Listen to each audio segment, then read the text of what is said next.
So we have our first speaker, which is Cynthia from Dtravel. Is that correct? There you go. Cynthia, the stage is yours. Yeah? Yeah. Thank you. You guys hear me? Yeah? Cool. Okay.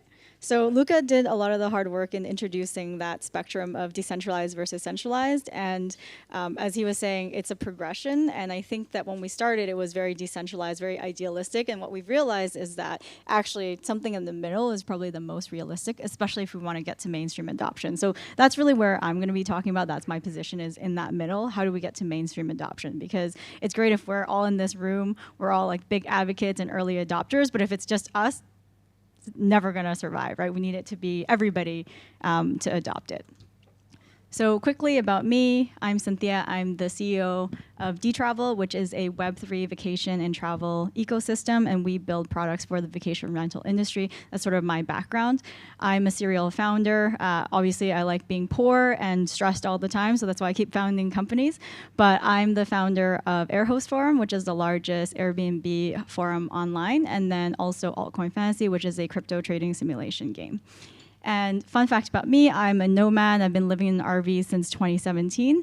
And then I've been building in Web3 since 2017. So been red-pilled for a long time. And sort of like Luca, waiting for that moment when mainstream adoption actually happens. So I'm going to talk about sort of like 4 areas, or 3 areas today, and then summarizing at the end. The first is making sure that we all are on the same page about the definition of what mainstream adoption is, because I think if we don't have that definition, then we're not talking about the same thing. And the second thing is trust. So trust is a really, really big issue, not just in Web3, but especially in travel. And so what is a relationship between mainstream adoption and trust as it relates specifically to travel? And then the third is actually how to design for mainstream adoption, and then summarizing so that you guys know kind of what I've talked about for the whole presentation. So what we think mainstream adoption is, and designing for that, is sort of like the typical design stuff, right? So accessibility, visual design, typography, ease of use, familiarity, etc. But what it actually is someone using your app and not even knowing that it's a travel dApp. Or a decentralized app. And I put this screenshot of StepIn up here, which is a move to earn game. Does anybody know? Has anybody used it? Okay, not bad. It's actually a pretty cool game. But the reason that I actually included it here is that basically what happens is it's an app where you buy a digital sneaker, and then if you walk, you actually get these coins, and you can trade those coins in and sell them. And it's so easy to use and so fun that my mom, this like 70-year-old Asian woman who doesn't know English, actually uses it every day. Like, that's how easy and fun it is to use. And she gets hooked on the treasure boxes that you can unlock when you walk a lot, because she's a gambler, so. But that's, I think, where we want to get to, right? It's so easy, so ubiquitous, and so familiar that even somebody who doesn't know anything about technology, doesn't know anything about crypto, picks it up and is like, this is really cool, I want to use it. And so, you know, it's really seamless, easy to use, it's familiar, so it feels like other apps that we have. And most importantly, there's a trust element to it. Because ultimately, at the end of the day, I believe that adoption is really about trust. Not just trust in that app, but also trust in the industry. And I think that's why we don't have mainstream adoption today, is because people don't trust crypto, they don't trust the industry, because unfortunately, there's a lot of scams, and so we're not quite there yet. But ultimately, I think at the end of the day, when we get to mainstream adoption, it's going to be like, oh, okay, of course this Web3 thing is just how life is today, kind of like how we went through Web2, and then platforms and corporations today are just sort of the facts of life. So when it comes to trust, there's sort of like 5 elements I'm going to talk about. Short presentation, so I can't go deeply into all of it, but would love to talk to you guys afterwards. So the first is about visual design. Second is design patterns. Third is trust. Fourth is what I call user evolution. And then 5th is about complexity. So the first concept is visual design. And there's this concept in design called the aesthetic usability effect, which says that if you have a beautiful product, people are going to be a lot more likely to forgive usability issues. It's kind of like the halo effect, if you guys know what it is. So if somebody is really attractive, you're like, oh, they must be really smart and really clean and really organized, and they're probably like a slob, right? So that's kind of the same thing in an app. And if you think about Airbnb, they've done this really, really well, where they took an industry which was was not new. Like home sharing has been around for a really long time, and they had other players like VRBO who actually came first, but they really made it mainstream. And they did that through visual design and great experience because all of the founders were designers. So I think that's a really, really good example where if you have amazing design, people just have a lot more patience and acceptance for what you're trying to do, even if it feels different and unfamiliar. And then, you know, in Web3, as Lucas said, we're really early. And so the experience is kind of clunky. Anybody who's actually interacted with a wallet is like, I don't know if I want to do this because it feels really scary. And so when you're going to put a Web3 element, especially around payments, which is already a bit scary for people, having something that is like really tapping into that aesthetics so that it feels trusted, even with this unfamiliar experience, is, I think, really critical, especially to travel, because there is this sort of like real life element to it. You're engaging with somebody in person, which is a little bit different from, say, like a DeFi app. So that trust is really, really critical. Second piece is design patterns. So this is very related to the first in terms of visual design. So when we come across something new, we associate that as being dangerous because we're not familiar with it. And so I think with Web3 right now, especially with travel, it feels dangerous because it's not familiar, right? This payment piece of it with the crypto feels scary and dangerous. And so the more that we can abstract away that feeling of danger, the more that people will adopt that. And so in all apps and all experiences, we think of familiarity as essentially as a proxy for safety. So it feels familiar, so we're like, oh, I've done this before, and so it's safe and it's okay to use. And so that's really where we need to get to. And also, again, when you have a new experience in a Web3 app, you don't want to overload the user. So they're already like, oh my God, this like private key thing, I need to pay for XYZ, and I potentially might lose all my money. And so that's scary. So you don't want to then add new design patterns in that feel different, where they have to then adopt to that as well. So as much as possible, you want to build in familiarity while they have this new experience of unfamiliarity with the payment side.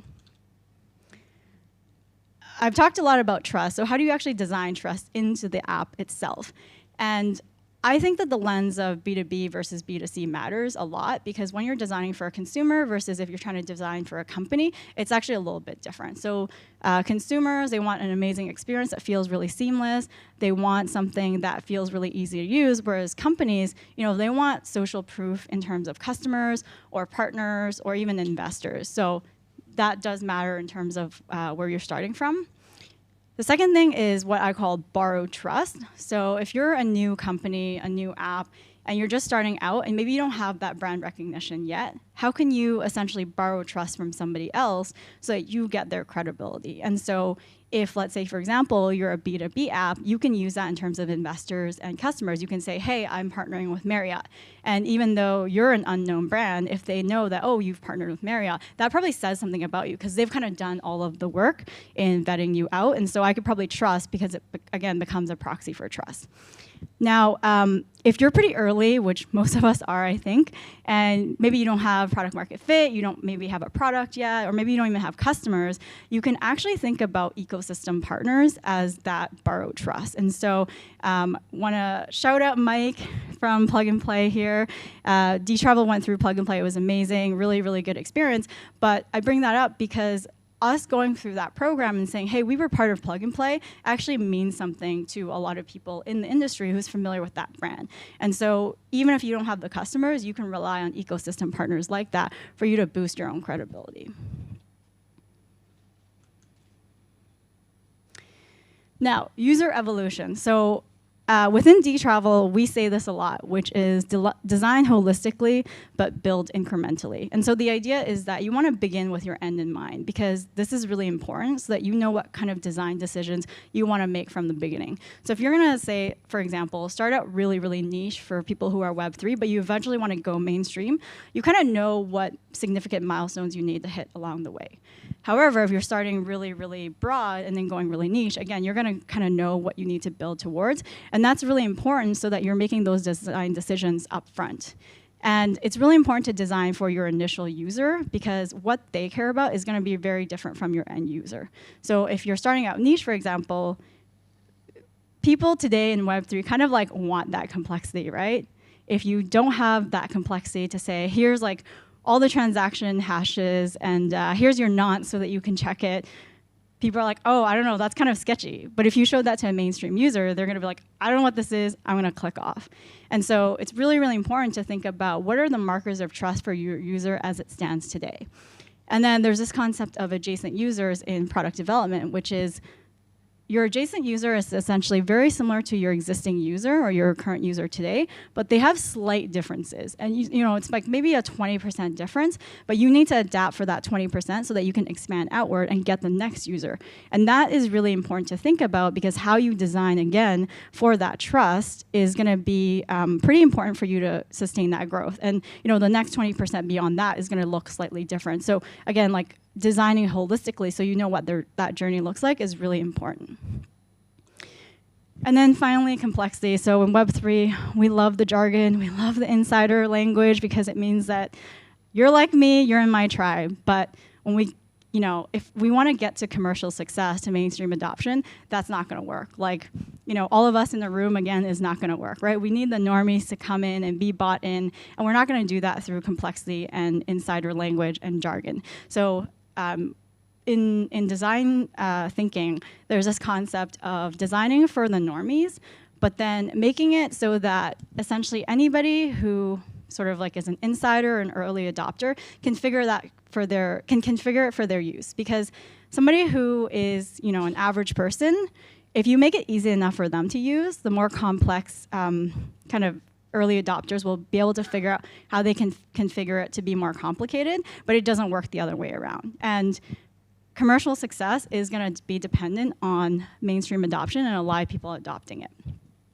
And in terms of like language and paradigms, we talk a lot in Web3 about tokens, NFTs essentially, and have all of this language that we signal to other people that we're insiders. But within your app, especially if you want to attract mainstream users, you can't do that. So think about how you can make it relatable to somebody. Instead of using tokens, maybe it's rewards. Instead of NFT, it's like a digital collectible. How can we use language that makes it a lot more understandable and relatable for somebody in the paradigm that they understand, so we reduce a lot of that unfamiliarity and create that feeling of trust? So I'm going to summarize the 5 things that we talked about today. So the first is visual design. Again, if you design something that's aesthetically pleasing, then you're going to build more credibility and trust with people, and they're going to be more tolerant of usability issues that might arise. Using familiar design patterns is really important because you want to reduce the cognitive load, and people are lazy, so they want to basically make that experience as easy as possible. Third is trust. So again, piggybacking off other people's hard work so that you don't have to do your own initially while you're trying to build your own brand. User evolution, always know who you're designing for and where you're trying to end up. And then finally, complexity. So I think the acronym KISS here is very relevant, so keep it simple. And would love to connect with you guys. Here's all my contact information. And I'm going to open it up for questions.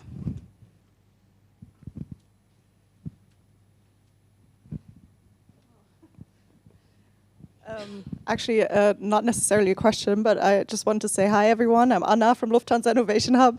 Thank you, Cynthia, for this presentation. I thought it was really insightful. And, you know, just these, let's say, you know, these basic factors that you just mentioned, I think are definitely a key to success, and also something that we literally just saw within the Lufthansa Innovation Hub. Like, some of you may know, but we do venture development as well. So we create our own little products. We recently launched a solution called Uptrip, which is actually a very basic app for digital collectibles. They're NFT based, but it's an extremely simple product. As you said, it's like very easy to use. The user doesn't necessarily see that these digital collectibles are NFT based. And then users can very easily trade this. It's connected to Miles & More, so we have this like partnership factor in there as well. So I can definitely echo, you know, a lot of the insights, and we've, I think within the first 2 weeks we managed to get from like a few hundred to over 10,000 users. So it was very well received in the ecosystem. I think another one to add on to here is maybe tangible benefits, right? For like digital collectibles, exchanging digital collectibles. And in this case, our benefits were related to these airline benefits, right? Extra leg room that you can easily exchange if you have like a set of trading cards. So yeah, thank you for that. That's awesome. Very cool. It's always exciting to see like more mainstream travel brands here. So it's really exciting. I think it shows that there's a little bit of leakage going into the industry, and hopefully next year when we come back, there's going to be even more Web2 travel partners. Yeah, and I have to say, like, generally speaking, or observing the landscape a little bit, I think a lot of the interesting solutions we have seen just relate to loyalty very specifically. So maybe also another question to the round, like, how many here have products that relate to the topic of loyalty, membership, subscription-based products? Okay. Yeah, very cool.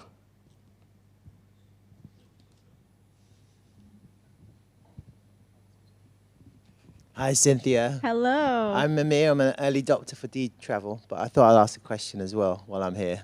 Yeah, of course. My brother and I, we came down from London. So, do you see a future where someone will use an app other than a wallet to access sites like Dtravel or other sites to do what they need to do? Like, or will there be a future where there'll be apps and it will all be integrated without the extra clicking through?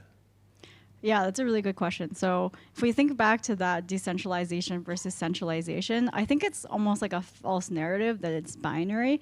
And the reality is, like, for a lot of people who's early into Web3 today, we want that complexity, we want the full spectrum of that control.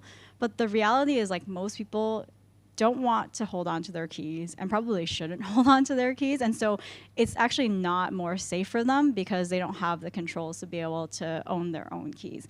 And so I think that when we get to mainstream adoption, it's going to look actually very similar to Web2 today, but maybe like semi-custodial wallets. So you have a way to recover your keys, but it's a lot more secure than it is today. So if anybody here has used WeChat, for example, they have social recovery.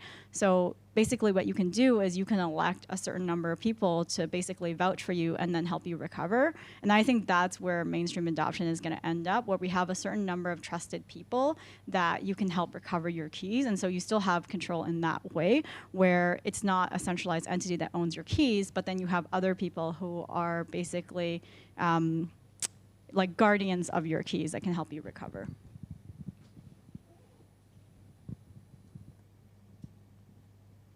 Any other questions?